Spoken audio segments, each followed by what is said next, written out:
நம் வீடும் அமைதியாக இருக்க வேண்டும் என்றால் மிருதுத்தன்மை என்பது ரொம்ப முக்கியமானது. தாம் தூமுன்னு சத்தம் போட்டு சண்டை போட்டு அல்லது தேவையில்லாத வாக்குவாதங்கள் செய்வதனாலே எதையும் சாதிக்க முடியாது, எதையும் நமதாக்கிக் கொள்ள முடியாது. யார் வெற்றி பெறுவார் என்றால், ஒருவர் ஏறுகிற பொழுது ஒருவர் தானாக இறங்கினால் நிச்சயம் அந்த குடும்பம், அந்த வீடு மகிழ்ச்சிக்கு இருப்பிடமாக இருக்கும். உனக்கு மட்டும்தான் பேச தெரியுமா, எனக்கும் தெரியும் என்று ஒரு ஆண் பேச துவங்கினால், உனக்கு மட்டும்தான் பேச தெரியுமா, எனக்கும் பேச தெரியும் என்று ஒரு பெண் பேச துவங்கினால் அங்கே நிம்மதியும் அமைதியும் சீர்குலைந்து ஒரு விதமான பரிதவிப்பு நிலை ஏற்பட்டுவிடும். எனவே அல்லாஹ் இந்த மொத்த குர்ஆனின் மையமாக வைத்த வார்த்தையின் மூலமாக நமக்கு இன்னைக்கு சொல்லித்தரக்கூடிய செய்தி, அமைதியை நீங்கள் விரும்பினால், உங்கள் இல்லத்திலே நீங்கள் அமைதியை எதிர்பார்த்தால், நிம்மதியை எதிர்பார்த்தால், மிருதுவாக சாஃப்டா எதையுமே டீல் பண்ணுங்க. ரொம்ப ஹார்டா எதையுமே நீ யோசிக்காதீங்க. கரடு முரடா எடுத்தம் கௌத்தம் என்றெல்லாம் நீங்கள் திட்டம் போடாதீர்கள் என்று அல்லாஹ் முதல் செய்தியாக சொல்லுகிறான். அதே போன்று வீட்டிலேயே சிறந்த வீடு எது?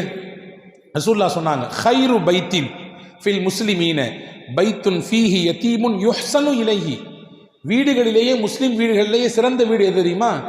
எந்த வீட்டில் இருக்கக்கூடிய மக்கள் யத்தீம்களை, அனாதைகளை ஆதரிக்க வேண்டும் என்ற சிந்தனையில் இருக்கிறார்களோ, அல்லது அனாதைகளுக்கு உதவக்கூடிய மக்கள் அந்த வீட்டில் இருக்கிறாங்களோ, அந்த வீடு தான் பெஸ்ட் வீடு என்றார்கள் ஹஸரத் ரசூலுல்லாஹி ஸல்லல்லாஹு அலைஹி வஸல்லம். ரொம்ப சிறப்பான வீடு அது.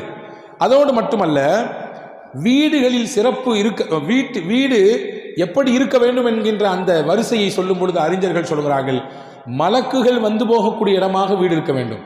இதற்கு நேர் மாற்றமாக ஷைத்தான் வந்து போகக்கூடிய இடமாக இருக்கக்கூடாது. மலக்குகள் வந்து போகக்கூடிய வீடாக நம்முடைய வீடு இருக்க வேண்டும் என்றால் என்ன செய்யணும்?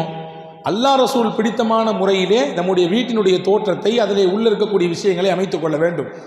சில விஷயங்கள் இருந்தால் மலக்குகள் வரமாட்டார்கள், சில காரியங்கள் இருந்தால் மலக்குகள் வரமாட்டார்கள். ஹதீஸிலே வந்திருக்கிறது, நபிகள் பெருமானா ஸல்லல்லாஹு அலைஹி வஸல்லம் அன்னவர்கள் எப்பொழுதுமே ஜிப்ரீல் அலைஹிஸ்ஸலாம் வஹியை கொண்டு வருவார்கள். ஆனால் அன்னைக்கு ஜிப்ரீல் அலைஹிஸ்ஸலாம் வீட்டுக்குள்ளே வரல, வெளியில் நிற்கிறாங்க. வீட்டுக்குள்ளே வரல. வருகிற ஜிப்ரீல் ஏன் வரவில்லை, ஏன் வெளியே நிற்கிறாரு அப்படின்னு சொல்லி ரசூல் ஸல்லல்லாஹு அலைஹி வஸல்லம் போய் அவரிடத்தில் கூப்பிட போகும்பொழுது ஜிப்ரீல் அலைஹிஸ்ஸலாம் சொன்னாங்க, உங்கள் வீட்டினுடைய திரையிலே உருவப்படம் தொங்கிக் கொண்டிருக்கிறது. உங்கள் வீட்டினுடைய திரையிலே உருவம் பொறிக்கப்பட்ட ஒரு அந்த காட்சி இருக்கிறது. லா அதுஹுலு பைத்தன் ஃபீஹி கல்புன் வலா சுவருன். எந்த வீட்டிலே நாய் அல்லது புகைப்படம் இருக்குமோ, அல்லது உருவப்படங்கள் இருக்குமோ, அல்லது உருவப்படம் அமைத்த அந்த போட்டோஸ் இருக்குமோ, அந்த வீட்டுக்குள்ளே நான் வரமாட்டேன். அப்படின்னா என்ன அர்த்தம்? ரஹ்மத்தை கொண்டு வரக்கூடிய மலக்குகளை தடுத்து நிப்பாட்டக்கூடிய வேலையை இந்த காரியம் செய்துவிடும் என்று பெருமானார் ஸல்லல்லாஹு அலைஹி வஸல்லம் சொன்னார்கள். அப்போ நம்முடைய வீடு மலக்குகளின் வீடாக இருக்க வேண்டும் என்றால் இந்த இரண்டும் தவிர்க்கப்பட வேண்டும். மூணாவது, நம் வீடு அருள் புரிந்த வீடாக இருக்க வேண்டும். அல்லாஹுவின் அருளை சுமந்து இருக்கக்கூடிய வீடாக இருக்க வேண்டும். அதற்கு என்ன செய்யணும்? ஒன்றும் செய்ய வேண்டாம். ரொம்ப சிம்பிளான முறை. நீங்கள் எப்போ வீட்டுக்கு போனாலும் சரி, எப்போ வீட்டை விட்டு வெளியே வந்தாலும் சரி, ஒன்றே ஒன்றை மட்டும் மறந்துடாமல் செஞ்சிருங்க. சலாம் சொல்லிட்டு போங்க, சலாம் சொல்லிட்டு வெளியே வாங்க. இது அல்லாஹ் சொல்லுகிறான், உங்கள் வீடு பரக்கத் பொருந்திய வீடாக மாறுவதற்கு ரொம்ப எளிமையான வழி. ஹதரத் அல்லாஹ் குர்ஆனில் சொல்கிறான், வைதா தகல்தும் பியூத்தன் ஃபஸல்லிமு அலா அன்ஃபுசிக்கும் தஹிய்யத்தம் மின் இந்தில்லாஹி முபாரக்கன் தய்யிபா. நீங்கள் வீட்டுக்குள்ளே நுழைந்தால் தஹிய்யத், ஒவ்வொன்றுக்கும் காணிக்கை இருக்கிறது. பள்ளிவாசலுக்குள்ளே வந்தவுடன் தஹிய்யத்துல் மஸ்ஜித்னு ஒரு தொழுகும் தெரியுமா? பள்ளிக்குள்ளே எந்த பள்ளி ஆகணும் சொல்றான், போனவுடன் உட்கார்றதுக்கு முன்னாடி 2 ரக்காத், அந்த தொழுகைக்கு பேர் தஹிய்யத்துல் மஸ்ஜித். பள்ளிவாசலுக்கு செய்யக்கூடிய காணிக்கை. உண்டியல்ல காசை போடுறீங்களோ போடலையோ அது அடுத்த விஷயம். ஆனால் பள்ளிக்கு செய்ய வேண்டிய முதன்மையான காணிக்கை என்னவென்றால் 2 ரக்காத் வந்தவனும் தொழுகணும். எந்த பள்ளிக்கு போனாலும் சரி, புதுசாக எந்த பள்ளிக்கு போனாலும் 2 ரக்காத் தொழுகிறது. அதே மாதிரி உங்கள் வீட்டுக்கான காணிக்கை என்ன? உள்ளே போகும்போதும் சலாம் சொல்லிட்டு போகணும், வீட்டை விட்டு வெளியே வரும்பொழுதும் சலாம் சொல்லிவிட்டு வர வேண்டும். இப்படி செய்தால் உங்கள் வீடு பரக்கத் பொருந்த வீடாக மாறும் என்று பெருமானார் ஸல்லல்லாஹு அலைஹி வஸல்லம் சொன்னார்கள். அதே போன்று வீட்டில் அல்லாஹுடைய அருளை பெற்றுத் தருவதற்குரிய முதன்மையான காரியம் என்னவென்றால், எந்த விஷயத்தை செய்வதானாலும் சரி அல்லாஹுவின் திருப்பெயரை முன்னிலைப்படுத்த வேண்டும். ஹஸரத் ரசூலுல்லாஹ் சொல்றாங்க, ஹதீஸ்ல வந்திருக்கிறது, நீங்கள் சாப்பிட உட்காருகிறீர்கள், எல்லாரும் சேர்ந்து உட்கார்றீங்க சாப்பிட்றதுக்கு, அல்லது தனித்தனியாக சாப்பிட போறீங்க.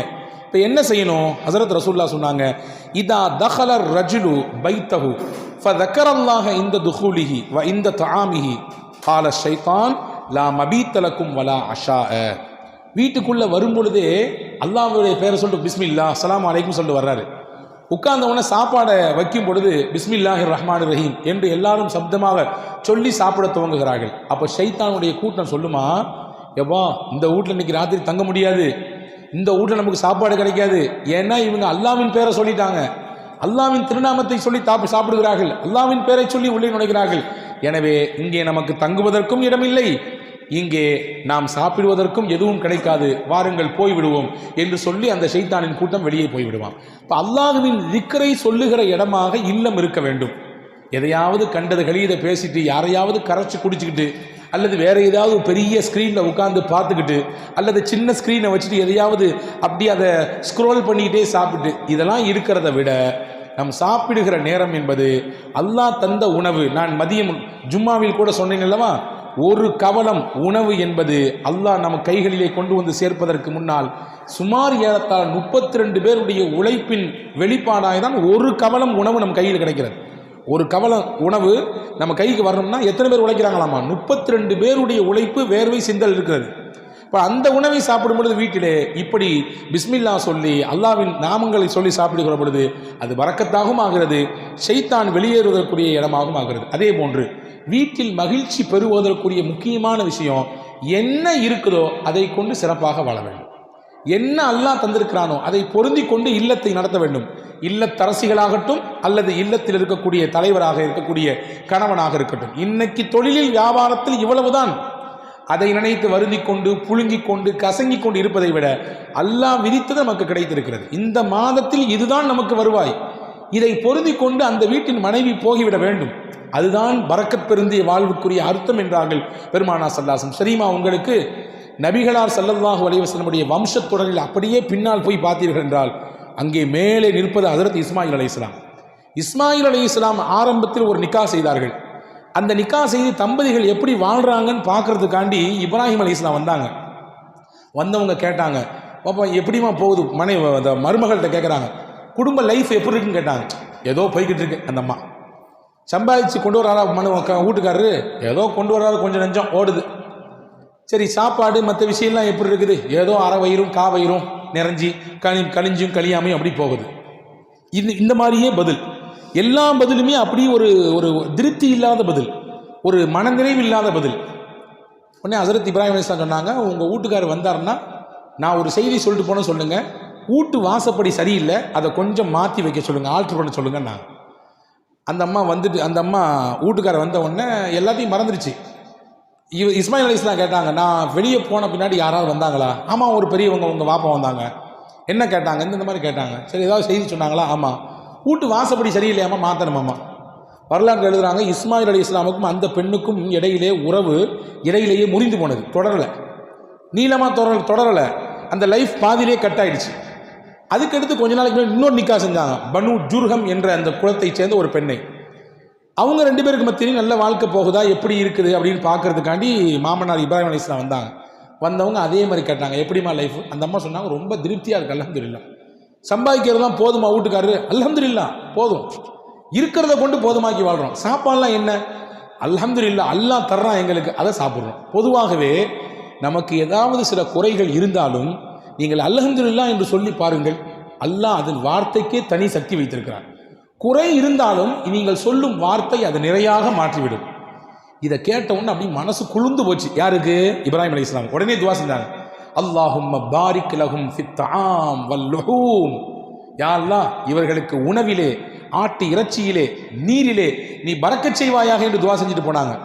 போகும்போது சொன்னாங்க, வீட்டு வாசப்படி ரொம்ப சூப்பராக இருக்குது, உங்கள் வீட்டுக்காரர் வந்தால் சொல்லுங்க, நல்லா பார்த்துக்கணுமா வீட்டு வாசப்படியை, ரொம்ப கிளியராக இருக்குது அப்படின்னு சொல்லிட்டு போனாங்க. அதே மாதிரி வந்தாங்க இஸ்மாயில் அலைஹிஸ்ஸலாம், கேட்டார்கள், இந்த கதையை சொன்னாங்க. என்ன சொன்னாங்க? இதுதான் சொன்னாங்க. வரலாற்று எழுதுறாங்க, அந்த பெண்மணி அதனுடைய தொடரிலே அடுத்தடுத்து வாழையடி வாழையாக வந்தவர்கள் தான் ஆமினா அம்மா, அவர்கள் வயிற்றிலிருந்து வந்தவர்கள் தான் முஹம்மது ஸல்லல்லாஹு அலைஹி வஸல்லம். அன்பு சகோதரர்களே, அன்பு பெருமக்களே, தாய்மார்களே, வீட்டில் மகிழ்ச்சி பெறுவதற்கு முக்கியமான காரணம் என்னவென்றால் இருப்பதை கொண்டு ஹைர், அல்ஹம்துலில்லாஹ், போதுமாக்கி கொண்டு வா. நல்லா இருந்தாலும் அல்ஹம்துலில்லாஹ், ஒன்றுமே இல்லாட்டி அல்ஹம்துலில்லாஹ். ஹதீஸில் என்ன வந்திருக்கிறது? ஹதீஸில் பார்க்கிறோம், வீட்டுக்குள்ளே பெருமானார் போவார்கள், ஏதாவது சாப்பிட இருக்கிறதா? இருக்கிறது, வையுங்கள், சாப்பிடுகிறேன். மறுபடியும் ஒரு சில நாட்கள் கழித்து வீட்டுக்குள்ளே போவார்கள், ஏதாவது சாப்பிட இருக்கிறதா? ஒன்றுமே இல்லையே, பரவாயில்ல, நான் இன்னைக்கு நோன்பு வச்சுக்கிறேன். உனக்கு தெரியாதா நான் வருவேன்னு தெரியாதா? நான் தான் வெளியேந்து பசியோடு வர்றேன்ல, எம்புடு தூரம் போயிட்டு வர்றேன், நான் வருவேன்னு தெரிஞ்சு ஏன் நீ அதை செய்யலை இதை செய்யலை? ஒரு வீட்டில் வீட்டுக்கார பஞ்சாதி, இந்த மனுஷன் எப்போ சாப்பிட உட்கார்ந்தாலும் எதையாவது ஒரு கம்ப்ளைண்ட் சொல்லுவார். ஒன்றை புரிஞ்சுக்கங்க, ரகசியம், எப்படி இருந்தாலும் நல்லா இருக்கிறது என்று சொல்லுங்கள், அது நன்றாக மாறிவிடும். நீங்கள் பார்க்குறத பார்த்தா அஜர்த்து உங்கள் கதை அப்படி தான் ஓடுதான் கேட்காதீங்க, யதார்த்தம். அன்பு சகோதரர்களே, நல்லா இருக்கிறது என்று சொன்னால் அல்லாஹ் நல்லா ஆக்கி விடுவான். ஒரு வீட்டுக்காரர் இருந்தார், அவர் எப்போவுமே குறை சொல்லியே பழக்கப்பட்டவர். உட்கார்ந்தார் சாப்பாட்டில் உட்கார்ந்தவன், அந்த அம்மா சாப்பிடார உட்காரார ஏதாவது செஞ்சு வைப்போன்னு சொல்லி சாப்பாடோட சேர்த்து ஏதாவது சைடில் ஒரு முட்டையை வேக வேகமாக போய் பொரிச்சு கொண்டு வச்சுது. உடனே சத்தம், எனக்கு தான் பொரிச்சு முட்டை தெரியாது, உன் பிடிக்காம உனக்கு தெரியாதா, இப்படியா பொரிச்சு வைக்கிறது? சரி கோவப்படாதீங்க, நாளைக்கு பார்த்துக்கிறேன். நாளைக்கு வந்துச்சு, அதே மாதிரி உட்கார்ந்தாரு. அந்த அம்மா ஏன் வம்புன்னு அவிச்சு வச்சிருச்சு. அவர் ஒன்னே சத்தம் போட்டார், என்ன வேலை பார்த்த நீ வந்து இப்படி அவிச்சு விட்டு சாப்பிடலாமா, கேஸ் பிடிச்சிருச்சுன்னா என்ன பண்ணுறது அப்படின்னு திட்டினார். மூணாவது அந்த அம்மா நினச்சி, எதுக்கு வம்பு, ஒன்று அப்படி ஒன்று இப்படி பொரிச்சிடும், ஒன்று பொரிச்சு ஒன்று அவிச்சு ரெண்டு கொஞ்சம் வச்சார். அந்த அம்மா வச்சுது. என்னாவது சொல்லி ஆகணும் மனுஷனுக்கு, ஏன்னா சொல்லியே பழக்கப்பட்டவர்ல. என்ன நீ பொம்பளை, நீ என்னம்மா அவிக்க வேண்டிய முட்டையை பொரிச்சு வச்சிருக்க, பொரிக்க வேண்டிய முட்டையை அவிச்சு வச்சிருக்கிய, என்ன புள்ள நீ அப்படின்னாராம். அன்பர்களே, எது இருந்தாலும் புரிந்து கொண்டு வாழக்கூடிய வாழ்க்கை அதுதான் சிறப்பான வாழ்க்கை, அதுதான் மகிழ்ச்சிகரமான வாழ்க்கை. வீடு அமைதி வருவதற்குரிய வழிகளை மார்க்கம் சொல்லுகிறது. நீங்கள் இருப்பதை கொண்டு புரிந்து கொண்டு வாழுங்கள். முக்கியமாக வீட்டின் அமைதிக்கு மார்க்கம் வழி சொல்லுகிறது. நீங்கள் இபாதத்தை பள்ளியில் மட்டும் தேடாதீர்கள், உங்கள் வீட்டுக்கும் இபாதத்துக்கு இடம் கொடுங்க. உங்கள் வீட்லையும் இடம் கொடுங்க. எல்லாரும் பள்ளியில் வந்து தொழுகிறோம், பள்ளியில் வந்தால் நம்ம ஒரு பெரிய முத்தகையாக மாறுகிறோம், நிச்சயம் உண்டு. ஆனால் இது பள்ளியோடு நின்று விட வேண்டாம், வீட்டிலையும் இபாதத்துக்கு இடம் கொடுங்க என்று அல்லாஹ்வின் தூதர் ஸல்லல்லாஹு அலைஹி வஸல்லம் சொன்னார்கள். அதே போன்றுதான் வீட்டில் அமைதி வருவதற்கு மார்க்கம் சொல்லக்கூடிய முக்கியமான வழி, தனித்தனியாக சாப்பிடாதீங்க, குடும்பத்தோடு சேர்ந்து உட்கார்ந்து சாப்பிடுங்க. வாப்பா சொல்கிறாரு, பையன் சாப்பிட்டு போயிட்டானா, இல்லை முதல்ல அவனுக்கு போட்டு அனுப்பு, பின்ன நான் சாப்பிட்டுக்கிறேன். பையன் வந்து கேட்குறாரு, அப்படின்னா அர்த்தம் புரிஞ்சுக்கணும், பெரியவர் சாப்பிட்டாருன்னு அர்த்தம். இல்லைம்மா அவர் போகட்டும், நான் சாப்பிட்றேங்கிறேன். சேர்ந்து உட்கார்ந்து சாப்பிட வேண்டும், அதிலே ஒரு பரக்கத்து இருக்கிறது. இதையும் மார்க்கம் சொல்லித் தருகிறது. அதே போன்றுதான் நீங்கள் அல்லாஹ்வை நினைவு கூறுவதற்கு உங்கள் வீட்டிலே ஒரு தனி இடத்தை வைத்துக் கொள்ளுங்கள். இதுவெல்லாம் உங்கள் இல்லங்களுக்கு அமைதியை கொண்டு வந்து சேர்ப்பதற்கான வழி என்பதை மார்க்கம் அழகாக சொல்லித் தருகிறது. ரசூலுல்லாஹ் சொன்னாங்க, 4 விஷயம் இருக்கிறது, எந்த மனிதனுக்கு அந்த 4 உலகத்தில் கிடைத்து விட்டதோ அவன் உலகமே கிடைக்கப்பட்டவனை போன்று அப்படின்னு சொல்லிட்டு முதல்ல சொன்னாங்க. அல் மர்அத்து சாலிஹா, அழகான ஒரு நல்ல ஒழுக்கமுள்ள நாணயமுள்ள பெண் அவனுக்கு மனைவியாக கிடைப்பது. ரெண்டாவது சொன்னாங்க அல் மஸ்கனுல் வாசி, விசாலமான வீடு. விசாலமான வீடுனா பெரிய பங்களா வீடும் கிடையாது, அந்த வீட்டில் இருக்கக்கூடிய எல்லோருடைய உள்ளமும் விசாலமாக இருக்குன்னு அர்த்தம், எல்லாருடைய உள்ளம் விசாலமாக இருக்கு. மூணாவது சொன்னாங்க அவள் ஜாரு சாலிஹ், நல்ல ஒரு பக்கத்து வீட்டுக்காரர் அமைவது.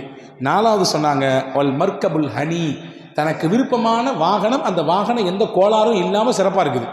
இந்த 4 ஒரு மனுஷனுக்கு கிடைச்சதுன்னா உலகத்தில் எல்லாமே கிடைச்ச மாதிரி தான். நாங்கள் இதில் 2 முக்கியமாக, 3 வீடோடு தான் தொடர்புடையது. ஒன்று மனைவி, 2வது வீட்டினுடைய உள்ளத்தில் இருக்கக்கூடிய எண்ணம், பக்கத்தில் இருக்கக்கூடிய வீட்டார்கள், இது எல்லாமே வீடோடு தொடர்புடையது. எனவே அன்பு பெருமக்களே, வீடு அமைதி வர மார்க்கம் வகுக்கிற இந்த விஷயங்களை எல்லாம் நாம் பின்பற்றுவோமேயானால், எடுத்து நடப்போமேயானால் சிறப்பான அமைதிகரமான வீடை நாம் கட்டமைக்க முடியும். வல்ல ரஹ்மான் அப்படிப்பட்ட சிறந்த அமைதியான வீட்டை நம் எல்லோருக்கும் நசீபாக்குவானாக.